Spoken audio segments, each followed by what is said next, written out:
Okay, yeah, but sometimes I'm like, you're we going sure fishing about and that? you've got a boot instead, Pub We're Smithy. going I think fishing, that's what's and happening. what we're catching on the fishing in this weird week, we are on patch 9.3. Notice, no hotfix enabled. If you're joining us when it comes to the VODs. Speaking of the live, Urgot, the one kind of meta champion that avoided any attention on patch 9.3, the first ban coming out from Hanwha Live Esports. Yep, Lucian going to be the follow-up as well, so even after all the crit changes, Lucian's still pretty damn strong, and Sangyun and Ruler wanting to get on maybe a little bit more scaling here. Both of them have been erring on that side, but the Ezreal certainly fits both, with the 2-item power spike as well as the ridiculous late game damage, so I like that ban. The general consensus among Korean AD carries is that Lucian is still the best bot lane AD carry, in spite of having really no change in at least early itemization, so lane priority. Still a big thing, of course. The turret plates is still all we talk about. Yep. Lucian Thresh, the Lifesteal bot lane is banned, and we're not seeing Frostmancy bans. We're seeing bot lane carry bans, and interesting to see Kai'Sa actually join the crew, purely because right now there's almost no agreement on what the zero-sum or best build is on Kai'Sa. It's no longer just go for Essence Reaver into, Stormrazor into the Rage Blade. Right now a lot of different things are being tested. We won't know about the results of that test, at least in game number 1. And that means that it's Urgot and 5 bot lane bans for Gen.G and Hanwha Live. Well, Cassiopeia is left available, but the Karma is up, the Lulu is up. There's all sorts of these Frostmancy abusers that we could be heading towards. Vladimir is going to be the choice, and you are very vocal about Vladimir being pretty busted on this patch. I mean, at the end of the day, the fact that he can build 2 CDR items and hit 45% cap means that level 7 onwards is the pain train. Oh, yeah. As Vladimir continues to scale. Vlad and Yasuo are the big champions in solo queue, so both of them enabled for now. Gen.G will definitely lock in Karma, you would think, as we've been alluding to, and here we go. Here we go. And there's not even any ambiguity, Atlas. Look at this. They're like, we got the 2 best things. Here we go. Oh God. Well, this is not what we wanted. But maybe it's going to be a good example. Maybe there's nothing good about it. I'm trying to find a silver lining, but this cloud is damn dark, Bubba Smithy. It's a real dark one. Yep. So top lane Karma is our expectation. Now Gen.G are famous for playing mid lane Karma back in the Crown days, and even Fly as well. So small chance that changes, but we think Frostmancy is going to begin here again. We talked about it in the pre-game, but in Korea it's called the Danshik meta, which means the fasting meta, because at the start of the game, you're not actually killing creeps. You're just attacking, getting your quest cash in,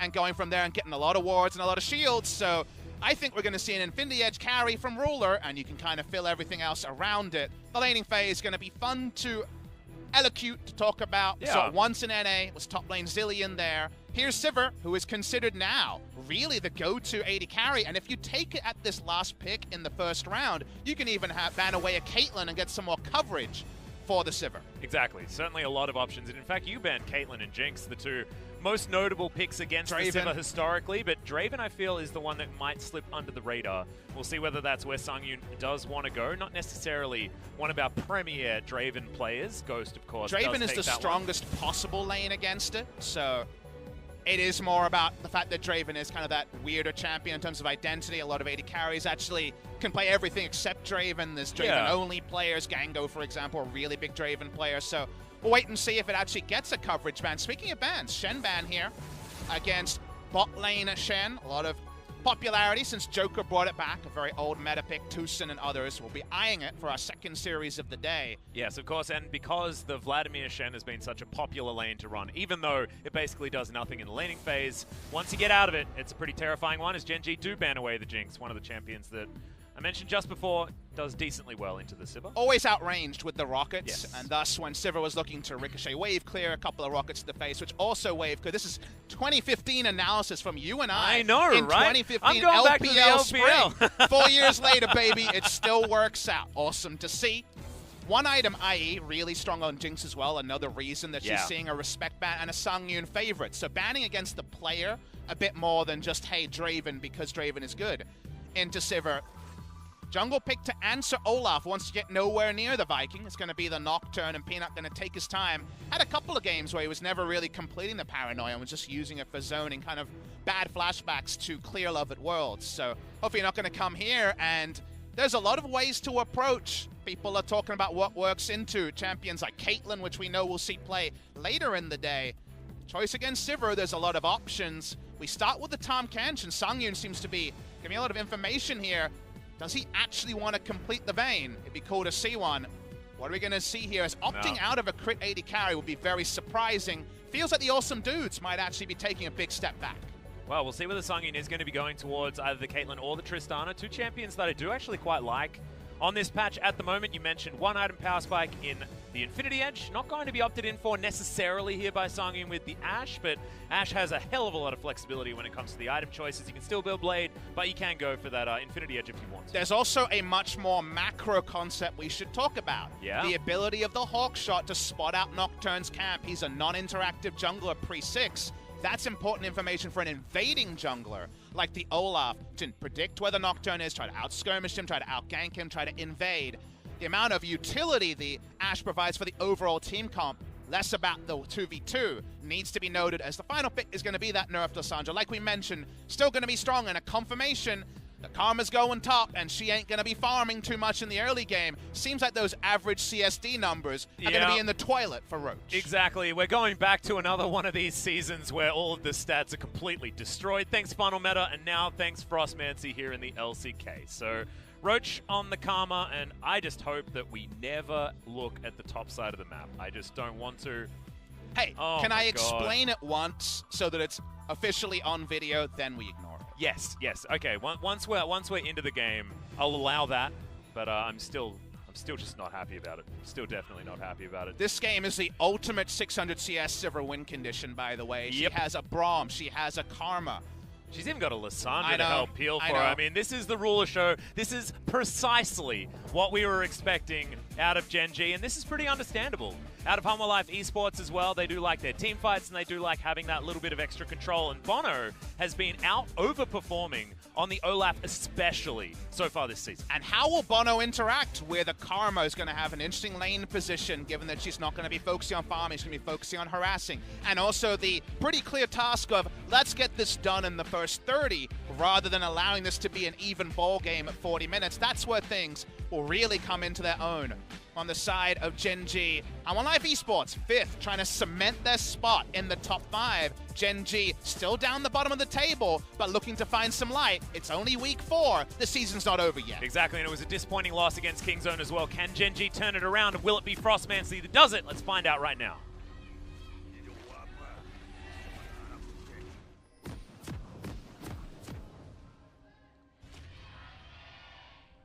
Gen.G fans in full voice. I do love that Peanut has very much accepted the Frostmancy meta as well. He's gone the Frosty Nocturne skin.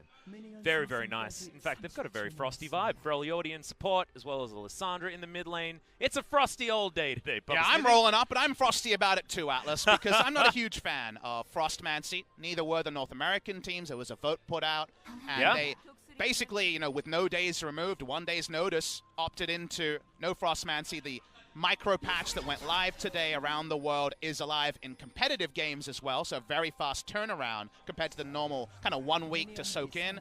Because of a quirk of scheduling, there was 1.5 weeks prep for the LCK teams, and I imagine that's why, with 1.5 weeks worth of scrims, they are opting into not putting down the micro patch. Frostmancy is live, and basically what that means, don't bother trying to do this at home because that patch means it's no longer possible. But the basic thing is, the reason why it's called Frostmancy is you start with Spell Thieves, you upgrade it to the Frostfang, you focus purely on harassing in the laning phase to get Klepto procs, and also to play around where the minion wave is. You can push it up, you can also hold it back, but you don't get any actual farm until you cash in that quest, and then you have 2 forms of gold generation, and then even further, Atlas, you got a whole lot of wards that the enemy team doesn't have access to after that quest is cashed in. Yep, exactly right. And you can see Roach, he's just going to be inspiring himself, shield bashing Tal, and this is going to be the worst experience ever. I wish that we could more directly communicate with our observers, because I just don't want to look at this.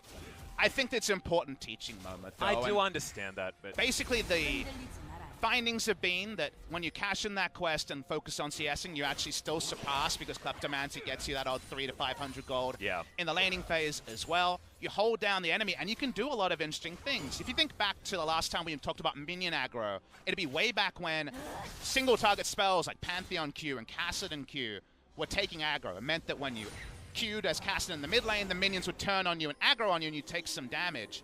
that actually has a lot of interesting implications with where the lane is at, because in the top lane, you can do a lot of things like harass the enemy, the minions aggro onto you, you jump into a brush, as we actually see Bono invade onto Peanut, and from there, you can freeze the wave, you can push the wave, you can do a lot of interesting things. You know what Nocturne doesn't get to do? Get a blue buff, because we said it already, we want to see Bono invading to disrupt the overall gameplay in the early game. Should be Hanwha Live focused, and Bono agrees. Yeah, I actually really like it as well. Just leave that top lane to be an island. Roach is going to be frustrating with this strategy, but it looks like Hanwha Live, they get priority in the mid lane, and they open the door for Bono just to wander in and take all of Peanut's stuff. Certainly is going to be pretty damn good for Hanwha, and they need to find advantages elsewhere, because that top lane is not going to be a fun place for them. Peanut trying to take this wolf camp. This fly is sitting underneath his turret. Doesn't have a lot to do as the bubble is going to land. It arms as well. No mana, but Peanut not going to get jumped on here. Between turrets, level 3 for Bono. Doesn't want to die. And this is a forgotten thing, but on the BBQ Oliver's, Tempt was one of our sickest Zoe players, you'll remember. Oh, yeah. Had some great battle Zoe moments. Well, Tempt and Edge, you know, around those bottom teams in 2018, really put off some big Zoe performances. And Zoe, to me, is a champion no one's discussing, but with all the other incremental nerfs to Flex Assassins, a kind of a removal of Akali, I feel like Zoe's in a really good spot right now to be blind picked into basically any matchup. LeBlanc's still a bit of a struggle, but I think we'll see a lot more Zoe this week, which I know gets some jeers from some people and some happiness from others. Yeah. One thing to note as well is that Tal did take the Ancient Coin. So he's trying a bit of the strat himself, but unfortunately no Klepto. So not going to be making as much bank as Roach, and Roach is the optimal Frostmancy champion here in Korea on the Karma. And it makes sense because obviously this only gives you gold based on minions you're missing, but it's against a champion who only is interested in holding you down. So at least there's some pickups for the Vladimir to find some gold, and teams would have expected Frostmancy, especially from Gen.G, just given the fact that Ruler has been their reliable win condition and that Roach and Cuvée had both been playing in solo queue. So I think everyone will have different ideas. You can also just go Jace and try to punish by going for pure laning strength into Frostmancy. You can consider 5-minute lane swaps to try to shut it down, because yes, still there is going to be the turret reinforcements issue that stops you from lane swapping at level 1. So there's many different ways to play around it, and I imagine we'll see evolving strategies over the course of this week. Yeah, and the one thing that I want to find out as well is exactly what sort of numbers you need to get to in order to out-invest, I guess, against this Frostmancy strategy. Just because Tal, you saw, was only down by, what, 20 gold or something like that against Roach, who's been abusing him constantly here in this lane. So at the moment, having 30 CS at 5 minutes seems to be working out for Hanwha. And again, do not try this at home. This is not possible on the live patch as of today, but for this week in Korea, you can be going for your Ancient Coin or your Spell Thieves and playing for the quest. Does mean quest on both sides, so Atlas, Korea's going to be strong for this week, because we're going to have way more wards in the late game. Maybe the late game's going to be also polished in week number 4. Exactly. Going back to what we were talking about before, we're back in 2015 in Give so us many wards, different baby! ways, Bubba Smithy. Here we go. The dream. Speaking of the dream, Hanwha Life Esports have picked up the Ocean Drake, and having that one as a first Drake is the best time to get that dragon. Oh no. Whoopsie. Roach got a farm. And farm. You hate to see it. I know, this is just farming on Karma. This what is a to mistake! Make sure Sangyun doesn't pause the game. What a mistake. He can see the farm numbers. I mean, I would probably pause the game on a 1 as well. Oh, okay, yeah, that's a good point. But at least he can see a number. It's not like a guaranteed buff. You can see Tempt. He's having a good time here in the mid lane. Actually, 10 CS ahead against Fly, who's been struggling, honestly, this whole year. 2019 has not been the year of Fly at the moment. About 100 gold so far on that Ancient Coin. Nomad's Medallion comes out. Does mean that Fiendish Codex and Kindle Gem, the 2 items we always see on Vladimir before he gets going. Reason for that, guys, is that you can go for Transcendence and scaling cooldown reduction, and also the 5% from the Inspiration Tree. Yes, and get 45% with just 20% from items. About 1,700 gold to pick up those 2. So a very, very common build path, but slow down Nomad's Medallion and Kindle Gem also 20% CDR. Yeah, exactly. So still going to be getting that CDR. Is Tal, so the Vladimir more than happy now, almost at that level 7 point that you mentioned, very important. Time in the game, level 9 probably feels the best, but level 7's when things start getting awful for your opponent. But is it going to get awful for Roach, is the question. Of course, Karma great at abusing melee matchups, but is it that much better to be a Vladimir in this matchup? It's an interesting point. I think the gold numbers here, I think Vlad obviously has plenty of outscale and also works decently against a shield comp. Not ideally, because if you think about Gen.G, you can't really isolate anyone. They're all diving in together. Sivir famously fights with her tank line rather than getting zoned by a diving Vlad in the late game. So can be very interesting. It feels like the breakpoints there and even just item and timings can be pretty significant. So we'll get some demonstration on screen before long. We'll get a bit more indicative of where things are at. But I'm very interested to see gold numbers. I hope we press C I know. I think around 10, 15, 20 minutes to understand where the gold is at. As right now, we can see very clearly on the screen where the map is at. Trying to get some turret going. That's the first turret plate to Tempt, and what is a good matchup for the Zoe. Yeah, absolutely fantastic play so far here from Tempt in the mid lane. You can understand why he's been chosen over Lava, and I like that you mentioned in Champion Select that this is going to be largely about how scrims have been going rather than last week's performance, because there hasn't been a last week's performance for us to go off. So learning about which of these players has been performing well in practice. And Tempt is going to do it again. Portal Jump does deliver a big paddle star to Fly down to 300 health. Trying to get his move up. Arrow lands. The flash from Fly will keep him alive, but how alive is the question? And Bono picks up the first blood. Fly very close to death, but Key just saves the Olaf and he Ragnaroks his way out of there. Damn, that arrow was money. Doesn't actually get the instant kill, but still rewarded because it hits onto Peanut. Wasn't aware of it. Seems like 1 out of 2 was aware. They end up picking up a kill there. Big moment. A nice advantage to Hanwha Life. They're picking up some bounties. We should also talk about how bounties usually occur in this matchup, because usually if you're not farming, you're going to see a farm bounty on the Vladimir. Don't see that so far this game. We get the replay here, all about an Ashe arrow. Let's watch where Ashe is on the screen. Is not in vision when this starts. It's over terrain, so that's the usual thing that's going to evade attention there. Life was probably just a couple of pixels away from intercepting this arrow. Instead, it is the cha-ching arrow gets the kill instantly onto the Nocturne, but not quite the cleanup onto Fly. Yeah, exactly. I do want to point out the fact that Tempt hit about every bubble that he needed to just then. There's Zoe play, like you illustrated before, very clean. So far, Bono hanging out here in the mid lane, understands that Fly doesn't have flash, doesn't have ult. He's basically free pickings. And look at this screen. 10 minutes in, after not CSing until the quest is in. You know the quest is completed. You can see the one ward available on the Karma. There's basically no gold difference between the two, and now you have multiple forms of income that's going to be pretty reliably procced by a Karma in any matchup. It's not quite the ultimate abuse case of, you know, an immobile tank versus a Karma where you just get every auto in. There's no trading potential. Tar will finally have 5 points in queue very, very shortly and be able to impact the lane a little bit harder, but Karma's such a safe champion. To me, she is the quintessential Frostmancy champion. A lot of fans around the world came across this strategy from the Reddit post with Kennen with Frostmancy, where the term was coined. It was actually live in Korea about 4 days earlier. I'd already seen 2 top lane Karmas before that post. That's about the 4th of February, and there's a very famous Korean YouTuber who talked about top lane Karma going for the Frostmancy build on the 31st of January, so about 5 days before it hit Reddit. So it was Karma always that the Koreans were focused on. It's a strat that came from DopaStream when he was streaming in China, so it's not a Korea original strat, but it's already hit the world stage. It's already been seen in the LCS, and now we get a week of it in Korea. Yeah, of course, Hunu did play the Zillion when he was opting for it, and they didn't find the victory because in that game, Bang was playing Vayne and got pretty damn strong. Yep. Even if he did pause out of confusion. So it is certainly beatable. However, it is frustrating, especially in the laning phase, as Tempt knows that life is there. Just trying to get some harass across, but doesn't find Fly with too much.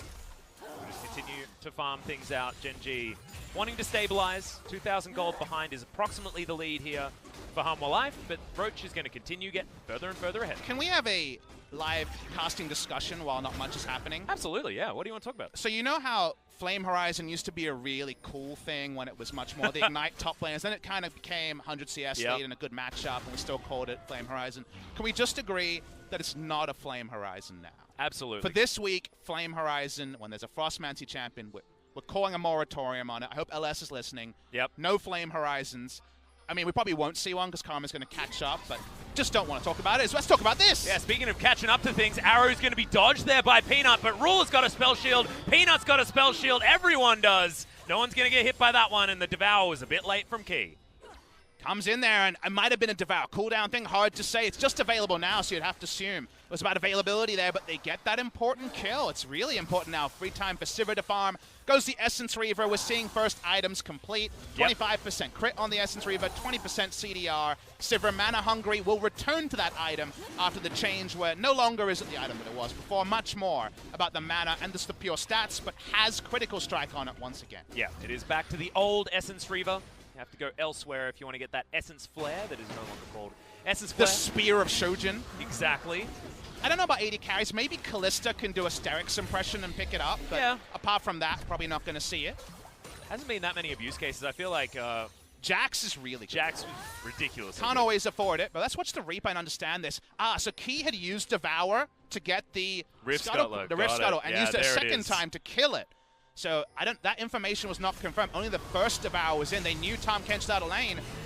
The lust for the gold, Atlas. Key was hungry. He wanted some gold, and unfortunately, that's the reason. The Songyun, remember, this is the longest standing duo. Seems like there was a lack of communication there, because that's definitely the time where if you don't know where Nocturne is, you pull away from bot lane. Yep, and that's going to mean that the gold is now not even outside of that 1,000 gold mark. In the early game, Hanwha Life did have a lot of control. The Olaf was doing what he needed to do, but now he's being quiet. Bono hasn't been able to find too much of anything.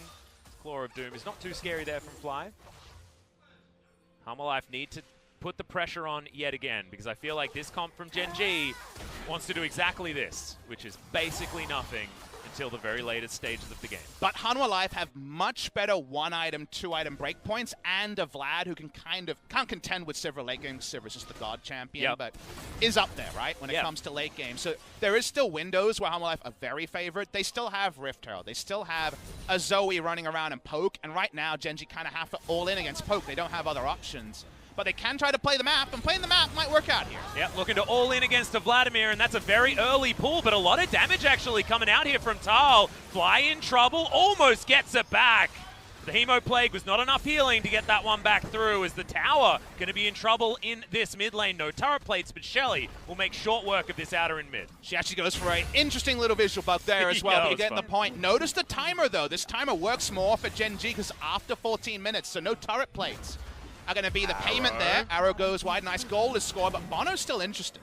Yep, On the Hunt has been popped though, so Ruler is able to get himself out of there. Gen.G continue to shove things forward on the top side of the map after taking down that turret themselves. And I love the timing of this roam. Was it completely intentional, just a byproduct of where waves are at? We can't know. But after 14 minutes, the response Rift Herald that you would expect from Hanwha Life, they were wearing that buff, is a little bit late and doesn't get the charge to get 2 guaranteed plates. So you don't actually get the gold trade here that negates the effectiveness of a 3-man gank up top lane earlier than 14 minutes. Yeah, exactly right.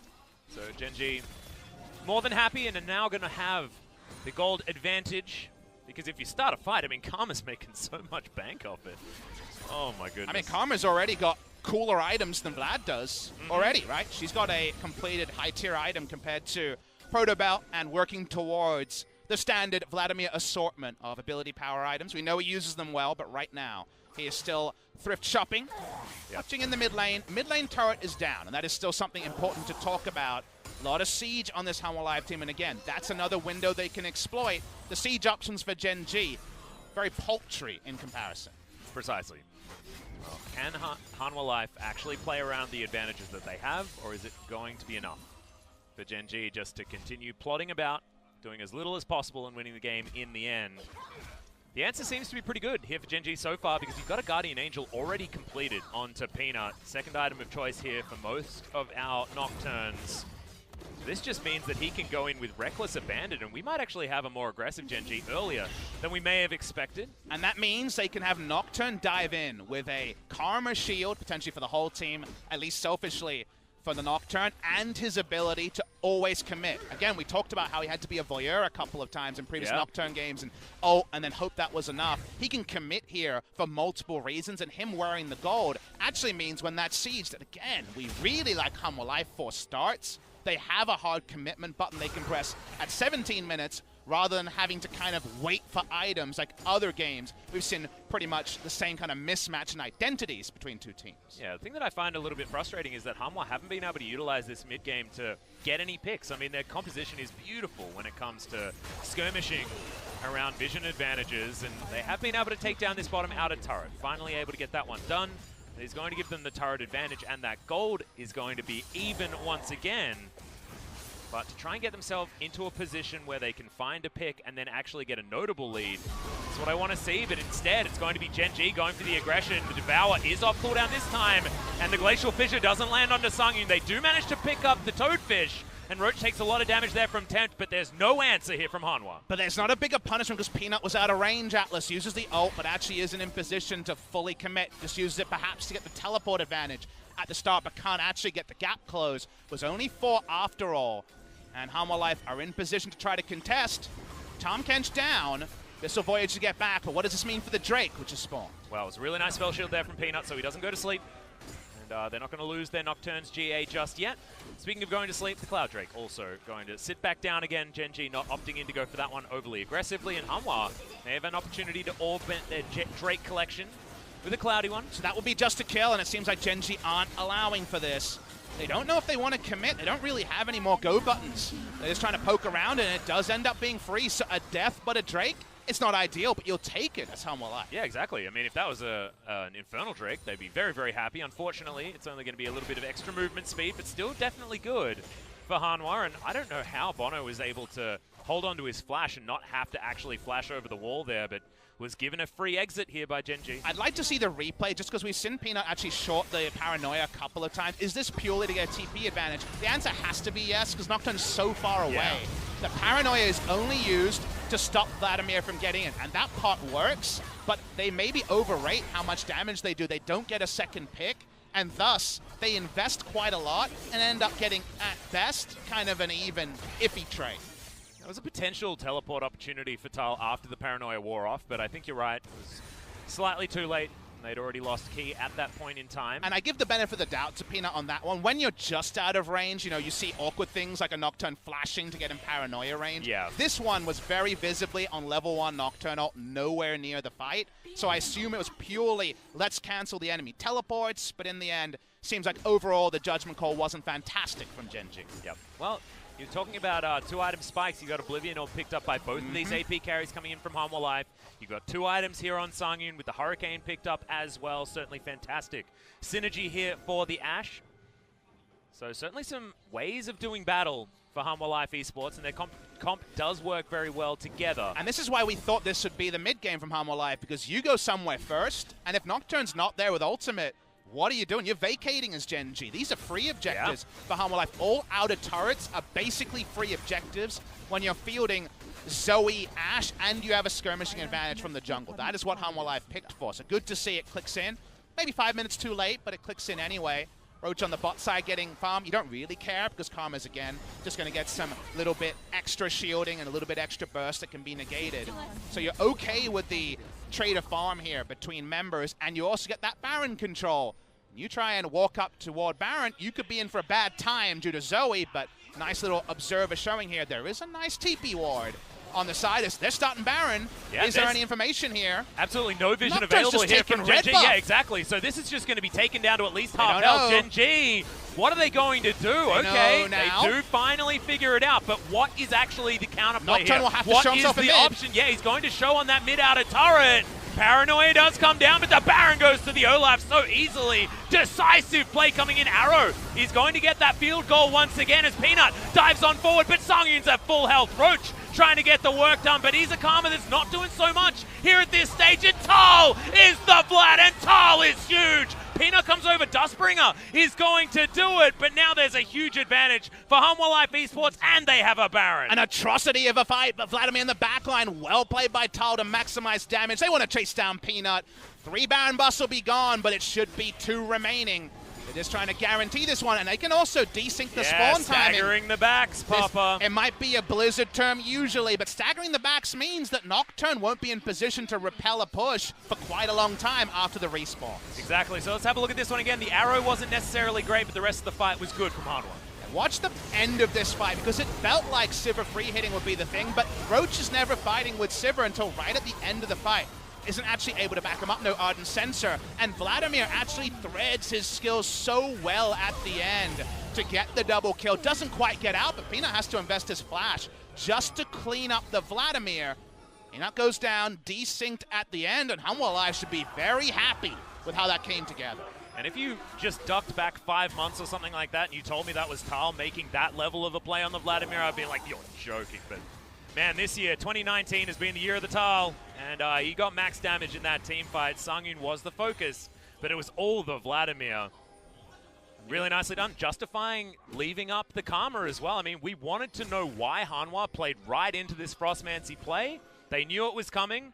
Outperformed it in that last fight. And while Tal hasn't been, suddenly a godly Smev transformation from Incredible Miracle to the Rocks Tigers, he has been visibly better. The eye test, if you're watching him, is you're seeing a lot more of this player that had huge expectations when he was dominating in Europe. Son of Kasing, his ID there, was rank 1 for so much of the time. On SKT, it was a very forgettable year for Tal, but now without kind of the superstar names around him, seems a bit unburdened when it comes to making aggressive moves.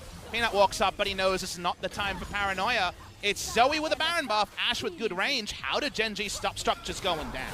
I don't know, but I feel like we might have double lift accidentally in this game instead of Ruler, because there is a Sivir on the top side of the map hitting an inhibitor turret against Tal. Well, she's primed for a teleport flank, of course. Oh yes, ready for that one. And Sangyun's going to land an arrow for basically no reason. And that tower is going to stay alive for the moment. Peanut trying to defend here in the mid lane, jungler v jungler.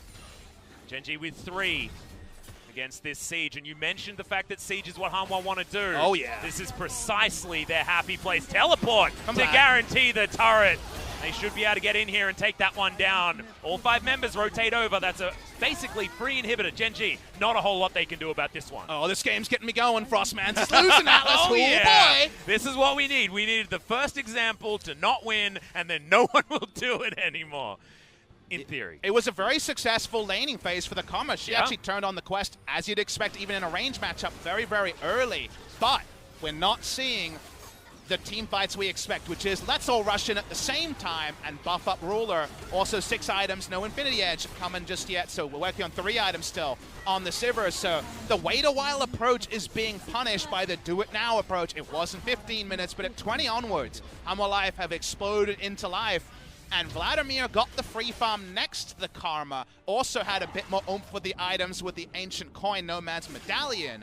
So right now, Vladimir being one of those holdouts to what we thought could be just a completely oppressive Frostfang meta. Yeah, might be a little bit more to think about instead of just pick Karma and win the game. And that's certainly what you want. You want there to be counterplay options. You want there to be answers to these certain pickups. And I mean, I just want it to be gone, but that's next week. I mean, that's the other We're living in the today. Yeah. Look, you sometimes got to accept the environment that you've been plonked in, Papa Smithy. You can't always get what you want, but sometimes you get what you need. And that would be Frostmancy losing.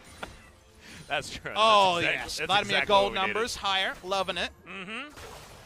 Almost able to get 100 CS in ahead. And that's actually relevant here because the quest was completed at about a 50 CS disadvantage, so that's probably the default. So that means a huge lead for Tal when it comes to farm, and that's because most of it has been delivered over to Ruler. Infinity Edge now completed, but it's mirrored on the side of Sangyun as well. And yet, we're getting close to that one team fight range. The gold lead is not huge here, Atlas, and Sivir is now much more fearsome than she was a moment ago. Consider a lot of paper targets to be cut through by some ricochets. And there is no hotfix on the fact that Ricochet has a 5% higher AD ratio than intended. So Sivir's strong on 9.3. We'll see a lot of her this week.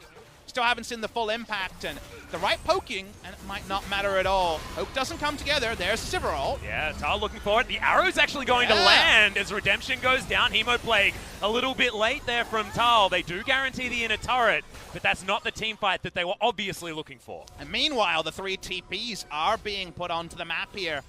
Lissandra isn't going to be called, Paranoia not used. With no commitment, some big teamfight tools are now removed from Hanwha Live. So Gen.G actually don't lose too much in terms of map position. They will not get the answering in a turret though. as Lissandra no longer has the safety to push with Reckless Abandon. Yeah, I do like the fact that Gen.G are putting the shield up, but they still have the sword somewhere, you know? So utilizing Fly on that bottom side to try and get something back and also be able to push out these super creeps so they can buy themselves some space. Ruler going to teleport back onto the map. He wants his GA, but a Chain Vest is going to have to do for the moment. Not exactly the highest value item here against this comp, but at least Bono can't just run at him for free. And the big thing we want to see in fights is Nocturne to separate away either Zoe or Ashe, and the other 4 to fight basically arm in arm. That's what we want to see on the side of Gen.G, specifically Roach in position to continually buff and just annoy the enemy team. Right now, patrolling the Vladimir and giving him a piece of his mind. Yep, he's certainly annoying the Vladimir, even avoids the Crimson Rush damage to come in and also give Tal back a whole bunch of his health bar. Trouble Bubble, not going to be enough. All right. To defend. And this is where Hanwha Life are strong. They can play around Baron and look for a catch. No catches so far. Where's the ward? 6,000 health on the Baron. Oh, and Tal is in position for this flank as well. He can get a decent 3-man, but they've decided that they want to engage onto him. Hanwha Life going to pull off the Baron, and the reset does come in. Some extra damage, so only down to about 50%. Hanwha happy to still throw these auto attacks in, but not wanting to go for a 50-50 Fly, looking for the teleport. Really good positioning from Gen.G. So many teams have gone to contest Baron at 6,000 and been flanked by someone, a Vladimir, a Kennen, in that position. Instead, they know their first goal is to get a ward on that river brush to spot Vladimir. A ward in the brush, a ward over the brush. You know Flash is up on Vladimir. You cannot be surprised. You can't come to the VOD review and say, oh, we couldn't see the Vladimir. We got flanked. Unlucky. It's not unlucky. It is calculated play there from Gen.G. So the shield, for now, is staying strong. The Unbreakable is right now still true in the name. The gold lead, as we mentioned, if you don't talk about any of the shenanigans, is pretty good for a Sivir comp. The Sivir comp walks up again. How does this time go? Well, this position is looking great here for Hanwha as Life puts his face forward. There's the Hemo Plague. Onto 3 as Paranoia comes down. Peanut has already flashed into the pit, but it's not quite low enough. Bono wants to get it and does pick up the Baron. Now we're going for the team fight. Devour comes in. Arrow lands once again, this time onto Fly. The damage from the Ashe is good, but she's now dead. Picked up by Ruler in the back line. Battlestar's flying forward. Ruler is still alive as Tal trying to get the work done, trying to take him down. The Q isn't enough. The flash gets Ruler out of there as the Boomerang has such a huge range. The Baron does go over to Hanwha as Tempt is looking to try and pick up this kill. Ruler, can he close the distance? He has the spell shield back up, so he's happy to walk up. Actually doesn't use it. Oh, the trouble bubble. That was a bit of a mess at the end, but a nice team fight. Finally, the best friendship was put back together. You could put a Facebook timeline on that one. 29 minutes in is when I'm waiting for that friendship was renewed between Roach and Ruler. Those two R's need to be together. We get this fight. First time Roach, Ruler, and Life can play together, but Paranoia isn't actually diving a threat. It's the 50-50 Baron that's won by Bono. If this Baron goes to Gen.G, it's going to be a team fight victory for the side of Gen.G. Instead, it ends up being very even, but you notice those ricochets cutting through paper like we alluded to, and also the positioning that Gen.G craves with their Karma Sivir in the late game. Yeah, and the Frozen Thralls also doing a lot of work. Tal holding onto his Sanguine Pulse so that he could avoid 2 of them was actually very instrumental in how Hanwha were able to go even 3 for 3 in this fight. Oh, we're doing it again! This is another one. Tal's diving on forward. They already pick up Peanut as Fly exploding from the Hemo Plague, but it's not enough to actually get that kill. Gen.G rotating the theoretical bottom lane, but bottom and top in this case. Seems like Gen.G were caught on a red buff pickup timing for Ruler. Yeah, not good. And that means they're going to lose a lot. This is huge. Yeah, and Ruler also just taking so much damage there from 1 Q out of Tal. This Vladimir well and truly online as Ruler just cannot be stepping up like that. Arrow is going to land once again, this time onto Roach, and the poke is actually becoming a big deal. They're taking down Nexus turrets. 2 inhibitors already down. Redemption to keep them all topped back up again. And this is 1 more turret, and then the Nexus is ready to be taken from Hanwha. 3 cannons, so they stick around as long as they feel that know that Peanut's coming up soon with Paranoia. That's when Hanwha Life do truly disengage. They're out, but they're out like bandits. Atlas, they get 2 inhibitors and a Nexus turret from that push there. Big stuff coming through from Hanwha Life, and it all started off screen. We have to see the replay there to understand who was too bold or who was really lying into a trap from Hanwha Life. Yeah, and it's so crazy. We're so used to, on patches before this, here in 2019, This normally would be a gold lead of 8,000 or something like that, but let's have a look at this replay before we talk. So Peanut's just like, ooh, I'd like to deny blue away from the enemy team. So this is actually a very greedy play from Peanut. He walks up with no backup, with Ruler going for red buff and Karma on the top side. Unfortunately, he never liked to finger wag, but that's the problem here, is that he's disconnected. It's not like he's getting blue for his junglers, for his laner even. It seems like he's just trying to deny a resource, but doesn't read the map appropriately. And ends up being a nice collapse from first temp and the rest of Hanwha Life that really sets Gen.G now maybe mortally behind. Well, we'll see whether it is actually mortally behind because it's not represented in the gold. This is what I was talking about just before that replay came up, and we're very close to the 6 items. Coming in for Ruler, Roach close to also picking up all of the support items that he still needs to get. Ardent Sensor not there. Probably wants to get an Athenes as well to try and keep Ruler in the fight for so much longer. And yet, I'm scared by these Sivir items. Half an item away from 6 item Sivir, so Atlas we'll see soon. Remember, that's with a Karma to guarantee that max damage. This is a nice rotation from Hanwha Life. TP in and trying to get this turret down. And good flank positioning here from Tal as well, but they pull back. I actually really like this reserve play from Hanwha. They're not overextending, but they are still getting things on the map. Everything that they can guarantee, they are taking. And normally we'd be saying, oh no, you got to play more aggressively. Proactivity is the way to go. But if you can still get stuff, taking anything for free is always a good thing no matter what. But the big issue there, the reason why I can't just really be on the Hanwha Life hype train is they got gifted 2 inhibitors, and that means that focusing on one objective is so easy to play. Well, true, yeah. You got the minions working for you. It's not like they took all the easy objectives and then were frustrated on the hard objectives. They kind of got given those 2 inhibitors. They walk up, though. It's about finishing off the game. And here in mid lane, we're seeing an engage. Yeah, it's about finishing off the Vladimir as Fly's going to take a whole lot. Look at that explosion onto Peanut. Oh, my goodness. If that E had have landed from Tal, that could have just been GA already down for the Nocturne. And they can even cheat a minion wave here. Just use the redemption. They're engaging. Arrow lands onto Roach. Can they actually knock down the Karma? The answer's no. Just books it out of there with the Inspire Shield. Tal, they're trying to turn on him before he can get those flanks in as all inhibitors now bite the dust. Back to pre-MSI meta. People don't die fast, Atlas. It's not 9.2 anymore. It's the Dunshik meta. It's the Frostmancy meta. Shields, redemptions, oh my, but look at these minions trying to end the suffering from Gen.G. Well, that is going to be 1 spell shield on cooldown. Peanut had to use his for that trouble bubble. Temp still trying to land this poke over as Tal. He's doing the same thing, just right into this fight. Sanguine Pool now on cooldown as Ruler in the backline. He's got the shields. Bono taken down to his GA. Fly jumping on forward, but is he going too far is the question. Down very, very low, but Bono is taken and Gen.G, hold on. Could be another 60 minutes, Atlas. It's Sivir. It's Sivir, and ending the game against Sivir is something that SKT against Jin Air will never let us forget. That was just over a year ago, the 94 minutes the dream. Gilios in America now, sadly, but no doubt watching out. Exactly. So we can't do too much shouting. Our voice will go hoarse because it's only the first best of 1 of the day. Yeah, that is true. Let's have a look at this one again, though. Gen.G just playing it out pretty calmly, pretty collectively. You just have to consider, what does Sivir have? She has huge single target burst. Remember that compared to a year ago, the Q does full damage to the entire enemy team. She has a Karma with a laughable amount of ability power and utility next to her.